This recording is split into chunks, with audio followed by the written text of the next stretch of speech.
Welcome back, everybody. Today I'm going to teach you how to create block ID code for Squarespace. This is incredibly useful when you want to customize specific sections of your site with custom CSS, giving you precise control over your design elements. First, you'll want to go to squarespace.com and log into your account. Once you're signed in, you'll land on your dashboard where you can see all your websites.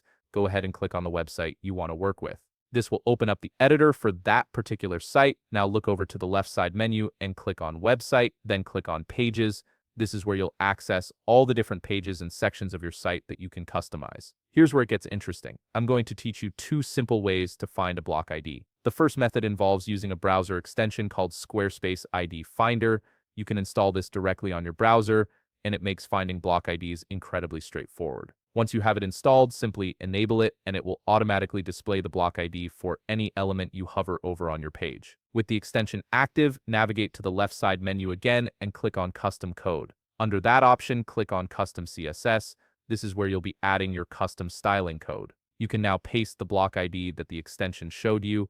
For this example, let's input some custom CSS, like a background color, to see the changes take effect on that specific block. Now let me show you the second option for finding block IDs.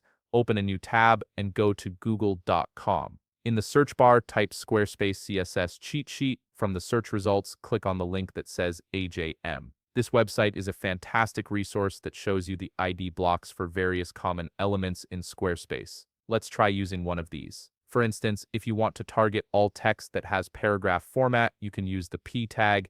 Back in your custom CSS section, let's input another background color using this tag. What happens here is that it will change the background color for all paragraph text across your site, which is perfect when you want to apply consistent styling to multiple elements at once. Once you're done creating your custom CSS and you're happy with how everything looks, make sure to click Save. This ensures all your changes are applied and visible on your live site. And that's how you create block ID code for Squarespace using both a browser extension and a CSS cheat sheet. If you found this video helpful, please leave a like, subscribe, and see you in the next video.